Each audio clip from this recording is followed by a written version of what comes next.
साथियों, ये ऑडियो मैं इस वीडियो के रिकॉर्ड होने के बाद अलग से ऐड कर रहा हूँ, क्योंकि कुछ लोगों ने मुझे पूछा कि यदि हम उनको जो भिक्षा मांगने आते हैं, भीख मांगने आते हैं, उनको हम भोजन करा दें पैसा ना देने के बजाय। तो मैं उनसे यही कहना चाहूँगा कि यदि मान लीजिए आपने खाना खिला दिया, अगला व्यक्ति भी उसे कहेगा कि मैं पैसे नहीं दूँगा, खाना ही खिलाऊँगा। उससे अगला व्यक्ति बोला पैसे नहीं दूँगा, खाना खिलाऊँगा, तो एक व्यक्ति कितनी बार खाना खाएगा? कितना खाना खाएगा? खाना तो एक या 2 या 3 बार ही चाहिए ना दिन में। हर व्यक्ति खाना ही खिलाएगा और पैसे नहीं देगा तो उसका काम कैसे चलेगा? तो आप जो हैं इस गलतफ़हमी में मत रहिए कि आप पैसे नहीं देंगे, खाना खिलाएँगे तो आपने कुछ पुण्य कर दिया। आप भोजन वो नहीं खाएगा, वेस्ट कर देगा उसको। तो आप उसे कुछ छोटी-सी धनराशि दे दीजिए, छोटा-मोटा जो है। क्योंकि देखो बात ये है कि जहाँ वो जा रहा है, कहीं से आया है, उसको वापस जाने के लिए किराया भी चाहिए।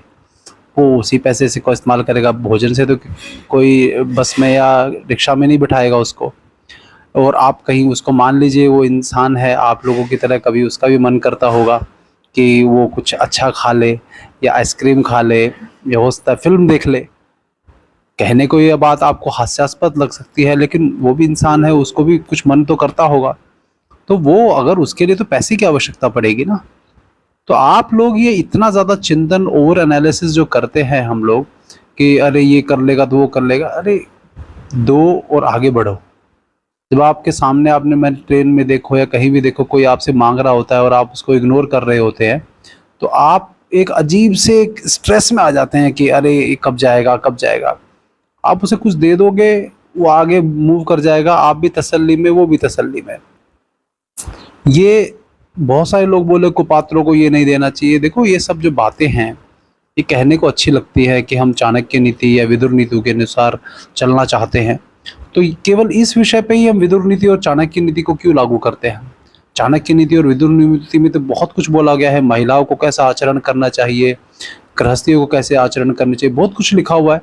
हम उसका पालन तो नहीं करते। इसी में आपको अप्लाई 2-3 रुपए के पीछे आप ये सब विदुर नीति, चाणक्य नीति सामने लाने लग जाते हैं हम लोग। और एक और इशू है जिसमें लोगों ने मुझे बोला कि भाई विधर्मी जो हैं, दूसरे धर्म के जो हैं, वो भेष बदल के करते हैं, तो गलत है वो। यदि कोई मुसलमान इसका हिंदू साधु का वेश धारण करके आपसे भिक्षा मांग रहा है तो वो गलत है। आप उसे चेक करिए। आप जब किसी को दान दे रहे हैं तो उसकी 2 दृष्टि है, सामाजिक दृष्टि से दे रहे हैं या आध्यात्मिक दृष्टि से दे रहे हैं।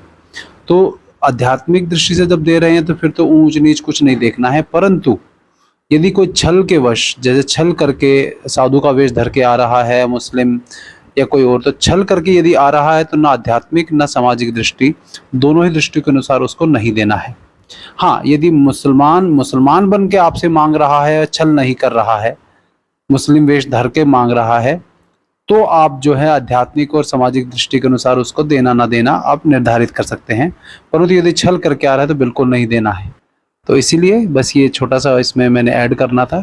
तो बहुत ज़्यादा ओवर एनालिसिस मत करिए, जीवन में और बहुत महत्वपूर्ण काम है वो करिए। इसमें अपने पुण्य के बीज बो दीजिए, छोटी-मोटी धनराशि से बो जाएँगे, उसी का जो है फल आगे काटेंगे। आपके बच्चे काटेंगे, आपका परिवार उसका फल काटेंगे, फल प्राप्त करेंगे। नमस्ते।